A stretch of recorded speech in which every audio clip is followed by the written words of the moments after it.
Hello friends, இன்றைக்கி ஒரு சூப்பரான ஈவினிங் ஸ்நாக்ஸ் தான் பார்க்க போகிறோம். இது உப்பு கொழுக்கட்டை. இது எப்படி செய்கிறதுன்னு பார்க்கலாமா? ஒரு வாணலியில் எண்ணெய் ஊற்றிக்கிட்டு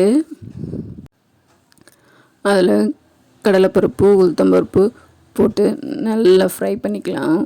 ஃப்ரை ஆன உடனே பச்சை மிளகாய் கருவேப்பிலை கொத்தமல்லி ஆட் பண்ணி நல்லா வதக்கிட்டு அதுக்கு தேவையான உப்பை ஆட் பண்ணிவிட்டு நல்லா வதக்கிக்கலாம்.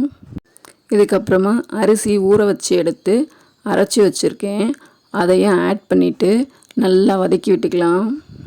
அதில் இருக்க தண்ணி நல்லா வற்றி வர வரைக்கும் நல்லா வதக்கி விட்டதுக்கப்புறமா அது கூட தேங்காவை சின்ன சின்னதாக அரைச்சி வச்சுருக்கேன். உங்களுக்கு வேணால் துருவியும் போட்டுக்கலாம்.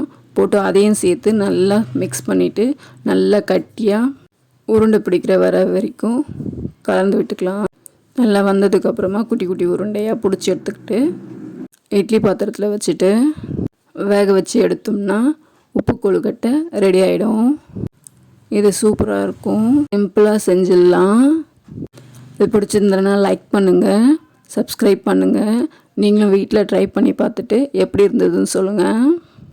நீங்கள் இதை மாதிரி வேறு ஏதாவது ஈவினிங் ஸ்நாக்ஸ் ட்ரை பண்ணியிருக்கீங்களா சொல்லுங்கள். இப்போ கொழுக்கட்டையோ நல்லா ஒன்று ஒன்றா அடுக்கிக்கலாம். இட்லி பானையில் அடுக்கியாச்சு. இப்போது நல்லா வெந்துடுச்சு. பார்த்திங்கன்னா சூப்பரான உப்பு கொழுக்கட்டை ரெடி ஆயிடுச்சு. வீட்டில் சாப்பிட்றதுக்கு கொடுத்துடலாம். ஓகே, பாய்.